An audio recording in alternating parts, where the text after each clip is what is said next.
1930 की शरद ऋतु में दुनिया की निगाहें एक ऐसे राष्ट्र पर टिक गईं जो उस समय तक उपनिवेश बनने से बचा हुआ था, जबकि लगभग पूरा अफ्रीका यूरोपीय शक्तियों के अधीन जा चुका था। अदीस अबाबा में प्राचीन अनुष्ठानों और आधुनिक भव्यता के बीच एक छोटे कद का व्यक्ति इथियोपिया का सम्राट घोषित किया गया। वह स्वयं को राजा सुलेमान और रानी शीबा का वंशज बताता था। उसका नाम था हैले सेलासी। अगले 4 दशकों तक वह 20वीं सदी के सबसे प्रभावशाली व्यक्तियों में से एक बन गया। कुछ लोगों के लिए वह अफ्रीकी गरिमा का प्रतीक था, लाखों लोगों के लिए एक दिव्य अवतार, और दूसरों की नजर में वह एक निरंकुश शासक था जो क्रांतिकारी युग में मध्य युगीन सत्ता से चिपका हुआ था। उसकी कहानी असाधारण विजय और दुखद पतन की कहानी है। एक ऐसा व्यक्ति जिसने लीग ऑफ नेशंस को संबोधित किया जबकि मुसोलिनी के बम उसके लोगों पर गिर रहे थे, जो रस्ताफेरियन समुदाय के लिए एक जीवित ईश्वर बन गया, और जो अंततः अपने ही महल में अकेला मरा, उन्हीं लोगों के हाथों जिन्हें कभी उसने शासित किया था। यह कहानी है दुनिया के सबसे प्राचीन निरंतर चलने वाली सभ्यताओं में से एक के अंतिम सम्राट की। प्रतिरोध, विरोधाभास और प्राचीन साम्राज्यों तथा आधुनिक विश्व के टकराव की कहानी। हैले सेलासी को समझने के लिए हमें पहले उस देश को समझना होगा जिस पर उसने शासन किया। इथियोपिया कभी भी केवल एक और अफ्रीकी देश नहीं रहा। जब 1884 में बर्लिन सम्मेलन में यूरोपीय शक्तियों ने अफ्रीका को नक्शों पर रेखाएं खींचकर बांट दिया, तब इथियोपिया अलग खड़ा रहा। यह एक ऐसी सभ्यता थी जिसकी जड़ें हजारों वर्ष पीछे अक्सुम साम्राज्य तक जाती थीं, जिसने रोम और यूनान से व्यापार किया, अपनी मुद्रा ढाली और 4वीं शताब्दी में ही ईसाई धर्म अपना लिया। उस समय जब यूरोप का अधिकांश भाग अभी इस धर्म से अपरिचित था। इथियोपियाई साम्राज्य, जिसे उसके लोग अबिसिनिया कहते थे, ने आक्रमणों, आंतरिक संघर्षों और राजवंशों के उत्थान पतन को सहा। इसके सम्राट स्वयं को यहूदा के गोत्र का विजयी सिंह कहते थे और अपना वंश मेनेलिक प्रथम से जोड़ते थे, जो परंपरा के अनुसार राजा सुलेमान और रानी शीबा का पुत्र था। चाहे यह ऐतिहासिक तथ्य हो या शक्तिशाली मिथक, इस कथा ने इथियोपियाई राजशाही को एक पवित्र वैधता प्रदान की। सम्राट केवल शासक नहीं, बल्कि धरती पर ईश्वर का अभिषिक्त प्रतिनिधि माना जाता था। 1896 में अदवा की लड़ाई में सम्राट मेनेलिक द्वितीय के नेतृत्व में इथियोपियाई सेनाओं ने वह कर दिखाया जो किसी अन्य अफ्रीकी राष्ट्र ने नहीं किया था। उन्होंने एक यूरोपीय औपनिवेशिक सेना को निर्णायक रूप से पराजित कर दिया। इटली का इथियोपिया को उपनिवेश बनाने का प्रयास अपमानजनक हार में समाप्त हुआ। यह विजय पूरे उपनिवेशित विश्व में गूंज उठी, ये प्रमाण बनकर कि अफ्रीकी सेनाएं भी यूरोपीय सैन्य शक्ति को हरा सकती हैं। अफ्रीका की बंदरबांट के बाद इथियोपिया और लाइबेरिया ही 2 स्वतंत्र राष्ट्र बचे, लेकिन 20वीं सदी की शुरुआत तक इस प्राचीन साम्राज्य के सामने गंभीर चुनौतियां थीं। इसकी संरचना सामंती थी। सत्ता क्षेत्रीय सरदारों, जिन्हें रास कहा जाता था, के हाथों में बंटी हुई थी, जिनकी अपनी सेनाएं और इलाके थे। जनसंख्या का विशाल भाग ग्रामीण गरीबी में जीता था और भूमि से बंधा हुआ था। दास्ता आधिकारिक रूप से हतोत्साहित थी, लेकिन व्यवहार में मौजूद थी। राजधानी के बाहर आधुनिक ढांचा लगभग न के बराबर था। यदि इथियोपिया को 20वीं सदी में अपनी स्वतंत्रता बनाए रखनी थी, तो उसे आधुनिक बनना आवश्यक था, लेकिन अपनी आत्मा खोए बिना। इसी जटिल संसार में 1892 में तफारी माकोनेन का जन्म हुआ, वही बालक जो आगे चलकर हैले सेलासी बना। तफारी का जन्म अजार सागोरो नामक स्थान पर हुआ। वह रास माकोनेन का पुत्र था, जो एक शक्तिशाली कुलीन और सम्राट मेनेलिक द्वितीय के विश्वस्त रिश्तेदार थे। रास माकोनेन हरार के गवर्नर थे, इथियोपिया के सबसे महत्वपूर्ण शहरों में से एक। हरार एक बहुसांस्कृतिक नगर था, जहां अरब, सोमाली और इथियोपियाई संस्कृतियां एक दूसरे में घुलती थीं। यहीं तफारी को वह शिक्षा मिली जो अधिकांश इथियोपियाई कुलीनों को नहीं मिलती थी। उसे पारंपरिक धार्मिक ग्रंथों और अम्हारिक साहित्य के साथ साथ फ्रेंच भाषा भी सिखाई गई, जो उस समय कूटनीति की भाषा थी। बालक असाधारण रूप से बुद्धिमान था और इथियोपिया की सीमाओं से परे की दुनिया के प्रति गहरी जिज्ञासा रखता था। जब अन्य युवा कुलीन सैन्य कौशल और सामंती राजनीति पर ध्यान देते थे, तब तफारी आधुनिक शासन, अंतर्राष्ट्रीय संबंधों और नई तकनीकों के बारे में सीख रहा था। उसके पिता ने उसे यह बात भली भांति समझाई कि अदवा में रक्त बहाकर प्राप्त की गई स्वतंत्रता को बनाए रखने के लिए बाहरी दुनिया से जुड़ाव आवश्यक है, न कि उससे अलगाव। 1906 में जब रास माकोनेन की मृत्यु हुई, तफारी केवल 14 वर्ष का था, लेकिन वह एक महत्वपूर्ण सबक सीख चुका था। इथियोपिया को जीवित रहने के लिए आधुनिक बनना होगा। उसे अदीस अबाबा के शाही दरबार में लाया गया, जहां वृद्ध और बीमार सम्राट मेनेलिक द्वितीय ने इस प्रतिभाशाली रिश्तेदार में रुचि ली। तफारी ने दरबारी राजनीति की जटिलताओं को देखा, यह सीखा कि कब बोलना है और कब चुप रहना है, और यह समझा कि इथियोपिया में सत्ता केवल कुलीन जन्म से नहीं, बल्कि चतुराई, धैर्य और परंपरा तथा प्रगति के बीच संतुलन साधने की क्षमता से आती है। 1913 में मेनेलिक द्वितीय की मृत्यु के बाद इथियोपिया अस्थिरता के दौर में प्रवेश कर गया। उनके पोते लिजयासु सत्ता में आए, लेकिन उनके विचित्र व्यवहार और इस्लाम के प्रति सहानुभूति के संदेह ने चर्च और कुलीनों को उनके विरुद्ध कर दिया। 1916 में चर्च के समर्थन से कुलीनों के एक गठबंधन ने यासु को अपदस्थ कर दिया। मेनेलिक की पुत्री जेवदीतु को महारानी घोषित किया गया और 24 वर्षीय तफारी को रीजेंट तथा उत्तराधि। 1923 में लीग ऑफ नेशंस की सदस्यता प्राप्त करने के बाद तफारी माकोनेन ने सावधानीपूर्वक आंतरिक सुधारों की शुरुआत की। उसने स्कूल स्थापित किए, विदेशी सलाहकारों को आमंत्रित किया, सड़कों और बुनियादी ढांचे के विकास पर ध्यान दिया और क्षेत्रीय सरदारों की शक्ति को सीमित करने का प्रयास किया। हर सुधार पर उसे तीव्र विरोध का सामना करना पड़ा। रूढ़िवादी कुलीन वर्ग को डर था कि आधुनिकता उनके विशेषाधिकार छीन लेगी, जबकि चर्च किसी भी ऐसे परिवर्तन से सशंकित था जो उसकी पारंपरिक भूमिका को कम कर सकता था। तफारी ने हर कदम धीरे धीरे उठाया। उसने सुधारों को इस रूप में प्रस्तुत किया कि वे इथियोपिया की संप्रभुता और ऑर्थोडॉक्स ईसाई पहचान को मजबूत करेंगे, न कि उसे कमजोर करेंगे। उसकी राजनीति धैर्य, प्रतीक्षा और सही समय पर सही चाल चलने की कला पर आधारित थी। 1928 में उसने स्वयं को नेगुस यानी राजा का ताज पहनवाया। औपचारिक रूप से महारानी जेवदीतु अब भी सिंहासन पर थीं, लेकिन सत्ता का संतुलन स्पष्ट रूप से तफारी की ओर झुक चुका था। फिर अप्रैल 1930 में महारानी जेवदीतु की मृत्यु हो गई। आधिकारिक रूप से यह मधुमेह से जुड़ी बीमारी का परिणाम बताया गया, लेकिन उस समय भी और आज तक यह अफवाहें चलती रही हैं कि इसमें षड्यंत्र शामिल था। चाहे मृत्यु स्वाभाविक हो या साजिश, एक बात स्पष्ट थी, तफारी के सिंहासन तक पहुंचने का मार्ग अब खुल चुका था। 2 नवंबर 1930 को तफारी माकोनेन का इथियोपिया के सम्राट के रूप में राज्याभिषेक हुआ। उसने शाही नाम धारण किया, हैले सेलासी प्रथम, जिसका अर्थ था त्रिमूर्ति की शक्ति। वह सोलोमोनिक राजवंश का 225वां सम्राट घोषित किया गया, कम से कम आधिकारिक वंशावली के अनुसार। हैले सेलासी का राज्याभिषेक 20वीं सदी के सबसे भव्य समारोहों में से एक था। यह केवल एक शाही आयोजन नहीं था, यह दुनिया के लिए एक संदेश था। ब्रिटेन, फ्रांस, इटली, संयुक्त राज्य अमेरिका, जापान और अन्य देशों के प्रतिनिधि उपस्थित थे। पत्रकारों और फोटोग्राफरों ने इस दृश्य को दुनिया भर में पहुंचाया।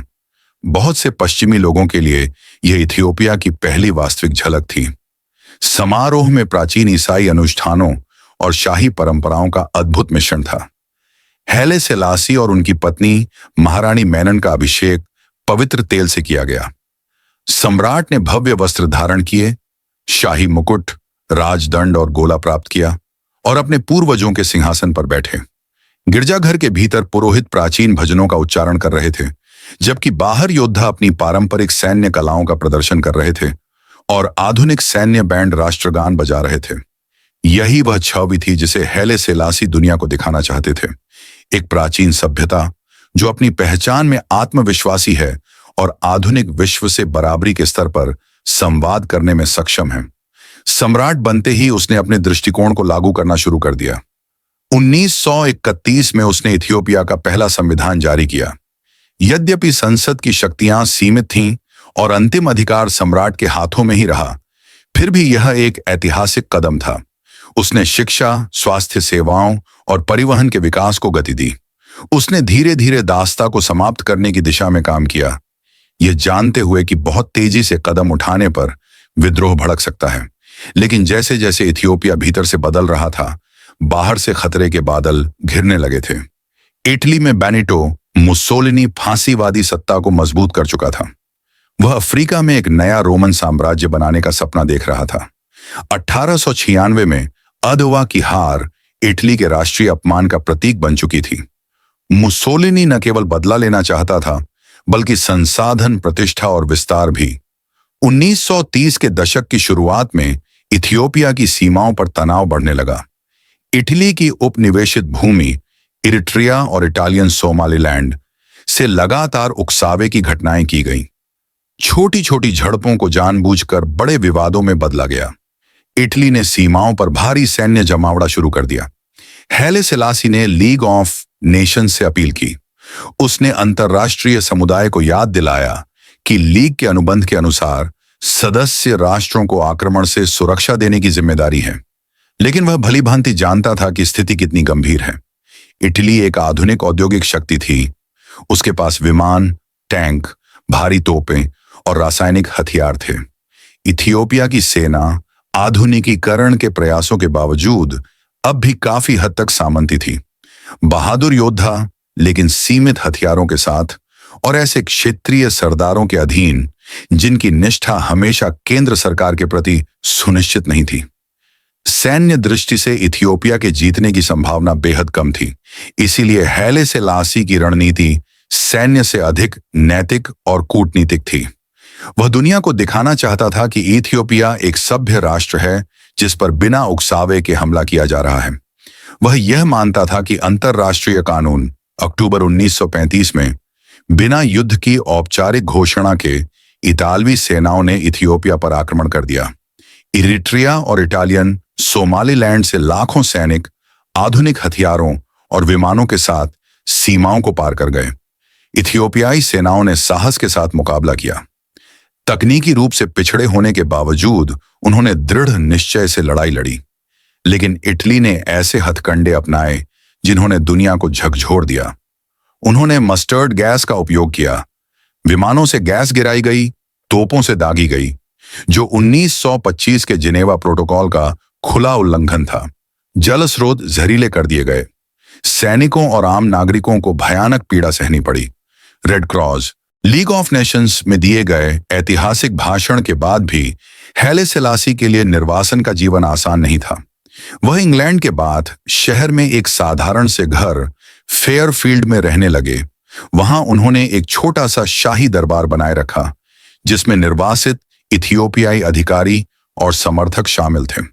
वह लगातार इथियोपिया के अंदर सक्रिय प्रतिरोध आंदोलनों से संपर्क में रहे और अंतर्राष्ट्रीय समुदाय को अपने देश की स्थिति से अवगत कराने की कोशिश करते रहे। उनके लिए यह केवल सत्ता वापसी का प्रश्न नहीं था, बल्कि इथियोपिया की पहचान, गरिमा और स्वतंत्र अस्तित्व को जीवित रखने का संघर्ष था।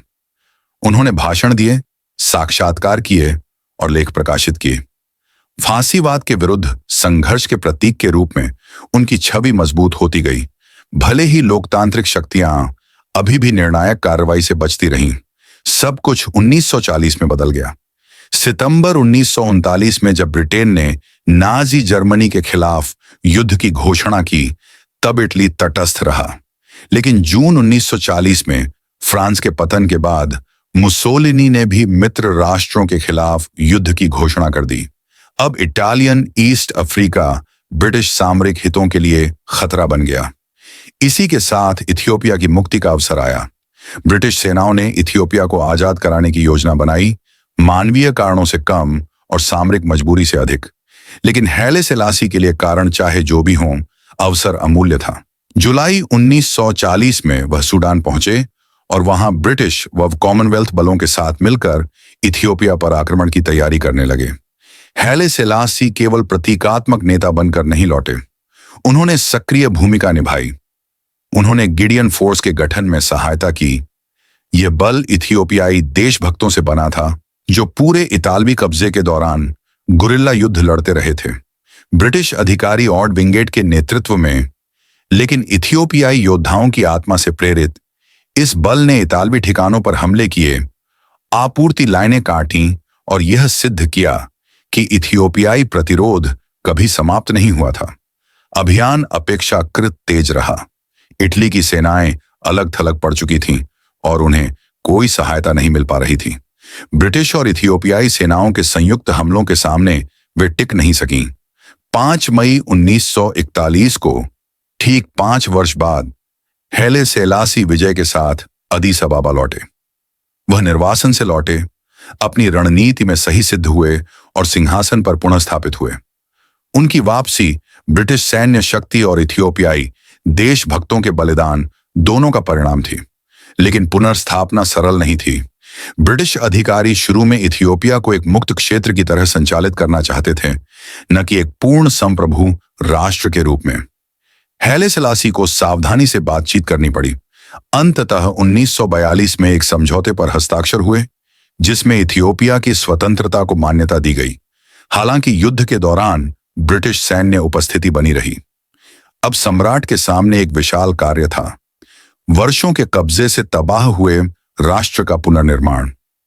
बुनियादी ढांचा नष्ट हो चुका था, अर्थव्यवस्था चरमरा चुकी थी, हजारों शिक्षित इथियोपियाई मारे जा चुके थे। कुछ क्षेत्रीय सरदारों ने इटालियनों के साथ सहयोग किया था। उन्हें या तो दंडित करना था या पुनः व्यवस्था में शामिल करना था। स्वयं सम्राट 5 वर्षों तक देश से बाहर रहे थे। इस दौरान स्थानीय सत्ता संरचनाएं बदल चुकी थीं। इन अनुभवों ने हैले सेलासी को और अधिक दृढ़ बना दिया। उन्होंने निष्कर्ष निकाला कि इथियोपिया की पराजय का एक बड़ा कारण उसका पिछड़ापन था। अब वह किसी भी कीमत पर देश को आधुनिक बनाना चाहते थे, भले ही यह ऊपर से थोपा गया परिवर्तन ही क्यों न हो। युद्ध के बाद के वर्षों में हैले सेलासी ने स्वयं को केवल इथियोपिया के नेता के रूप में नहीं, बल्कि पूरे अफ्रीका के एक अग्रणी स्वर के रूप में स्थापित किया। जैसे जैसे यूरोपीय साम्राज्य ढहने लगे और उपनिवेश स्वतंत्र होने लगे, उन्होंने इथियोपिया को अफ्रीकी आत्मशासन, गरिमा और क्षमता के उदाहरण के रूप में प्रस्तुत किया। 1963 में उन्होंने organisation of African unity OAU की स्थापना में निर्णायक भूमिका निभाई। इसका मुख्यालय अदीस अबाबा में बना। संगठन का उद्देश्य था अफ्रीकी देशों में एकता, उपनिवेशवाद के विरुद्ध सामूहिक विरोध और आपसी विवादों का समाधान। हैले सेलासी ने अफ्रीकी मुक्ति आंदोलनों को कूटनीतिक और कभी-कभी भौतिक सहायता भी दी। अंगोला, मोजाम्बिक, गिनी बिसाऊ, रोडेशिया और दक्षिण अफ्रीका में उन्होंने अफ्रीकी छात्रों को छात्रवृत्तियां प्रदान की और हर अंतर्राष्ट्रीय मंच पर अफ्रीकी गरिमा की बात की। लेकिन यहीं एक गहरा विरोधाभास था। अंतर्राष्ट्रीय स्तर पर वह अफ्रीकी स्वतंत्रता और प्रगति के प्रतीक थे, लेकिन अपने ही देश में वह एक निरंकुश शासक बने रहे। संसद की शक्तियां नाममात्र की थीं, असहमति दबाई जाती थी, दासता औपचारिक रूप से समाप्त हो चुकी थी, लेकिन सामंती संबंध ग्रामीण क्षेत्रों में जारी थे। अधिकांश इथियोपियाई गरीबी, निरक्षरता और भूमि स्वामित्व की असमान व्यवस्था में फंसे हुए थे। जमीन सम्राट, चर्च और कुलीनों के हाथों में केंद्रित थी। सत्ता एक छोटे अभिजात वर्ग तक सीमित थी, जो सम्राट के प्रति निष्ठावान था। हैले सेलासी आधुनिकता में विश्वास करते थे, लेकिन उनकी आधुनिकता की कल्पना एक प्रबुद्ध सम्राट द्वारा निर्देशित व्यवस्था थी। उन्होंने स्कूल बनाए, लेकिन शिक्षा पर नियंत्रण रखा। उन्होंने विकास को बढ़ावा दिया, लेकिन शाही सत्ता को चुनौती नहीं दी। कुछ समय तक यह संतुलन बना रहा। इथियोपिया की अंतर्राष्ट्रीय प्रतिष्ठा, पैन अफ्रीकी राजनीति में उसकी भूमिका और स्वयं हैले सेलासी का करिश्मा, इन सब ने असंतोष को दबाए रखा, लेकिन भीतर ही भीतर दबाव बढ़ता जा रहा था। 1960 के दशक में एक नई पीढ़ी सामने आई, वही पीढ़ी जो सम्राट द्वारा स्थापित स्कूलों और विश्वविद्यालयों में पढ़ी थी। छात्र, बुद्धिजीवी और युवा सैन्य अधिकारी अब सवाल पूछने लगे। वे सम्राट के अंतर्राष्ट्रीय भाषणों और देश की वास्तविक स्थिति के बीच की खाई देख रहे थे। 1973 में संकट फूट पड़ा। उत्तरी इथियोपिया, विशेषकर वोलो प्रांत में भयंकर सूखा पड़ा। फसलें नष्ट हो गईं, भूखमरी फैल गई। अनुमान है कि 50,000 से 2 लाख लोगों की मृत्यु हुई। सरकार ने शुरू में संकट को छिपाने की कोशिश की। राहत प्रयासों में बाधाएं डाली गईं। जब भूखे बच्चों की तस्वीरें अंतर्राष्ट्रीय मीडिया में पहुंची तो सम्राट की छवि बिखर गई। इससे भी अधिक क्रोधित करने वाली थीं वे खबरें, सही हों या अतिशयोक्तिपूर्ण, कि सम्राट अपने महल में ऐश कर रहे थे जबकि लोग मर रहे थे। छात्रों ने विरोध किया, शिक्षक हड़ताल पर गए। सेना, जो सम्राट की शक्ति की रीढ़ थी, में भी असंतोष फैल गया। युवा सैनिकों ने सवाल उठाए कि वे ऐसी व्यवस्था की रक्षा क्यों करें जो इतनी पीड़ा को जन्म दे। फरवरी 1974 में सैन्य विद्रोह शुरू हुआ। पहले यह शांतिपूर्ण था, वेतन और परिस्थितियों को लेकर। फिर यह आंदोलन बन गया। सैन्य इकाइयों की समन्वय समिति, जिसे डर्ग कहा गया, उभरी। शुरुआत में डर्ग ने सम्राट के प्रति निष्ठा जताई, लेकिन जल्द ही उसका उद्देश्य स्पष्ट हो गया। मंत्रियों की गिरफ्तारी हुई, सत्ता धीरे धीरे खिसकती गई। 12 सितंबर 1974 को डर्ग ने औपचारिक रूप से हैले सेलासी को पदच्युत कर दिया। घोषणा साधारण थी, रेडियो पर पढ़ी गई।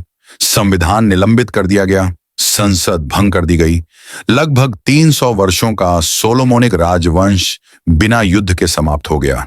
हैले सेलासी को उसी महल में नजरबंद कर दिया गया जहां से उन्होंने दशकों तक शासन किया था। वह व्यक्ति जिसे कभी ईश्वर का प्रतिनिधि माना गया था, अब अपने ही सैन्य बल का कैदी था। 27 अगस्त 1975 को रेडियो पर घोषणा हुई कि पूर्व सम्राट की मृत्यु प्रोस्टेट ऑपरेशन की जटिलताओं से हो गई। बहुत कम लोगों ने इस पर विश्वास किया। अफवाहें फैलीं कि उनकी हत्या की गई, गला घोंटकर या दम घुटाकर। उनका शव गुप्त रूप से दफनाया गया, कथित रूप से महल के भीतर। वर्षों बाद डर्ग शासन के पतन के बाद अवशेष पाए गए। 2000 में उन्हें राजकीय सम्मान के साथ होली ट्रिनिटी कैथेड्रल में पुनः दफनाया गया। हैले सेलासी की विरासत जटिल है। कुछ के लिए वह मसीहा हैं, विशेषकर रस्ताफेरियन समुदाय में। दूसरों के लिए वह एक सामंती तानाशाह। इतिहासकार उन्हें दोनों रूपों में देखते हैं, एक कुशल दूरदर्शी नेता जिसने इथियोपिया की स्वतंत्रता और अफ्रीकी गरिमा की रक्षा की, और एक शासक जो सत्ता साझा करने में असफल रहा। वह अफ्रीका का अंतिम सम्राट था। उसकी मृत्यु के साथ एक युग समाप्त हुआ, लेकिन उसकी चेतावनी आज भी गूंजती है। आज हम हैं, कल तुम होगे।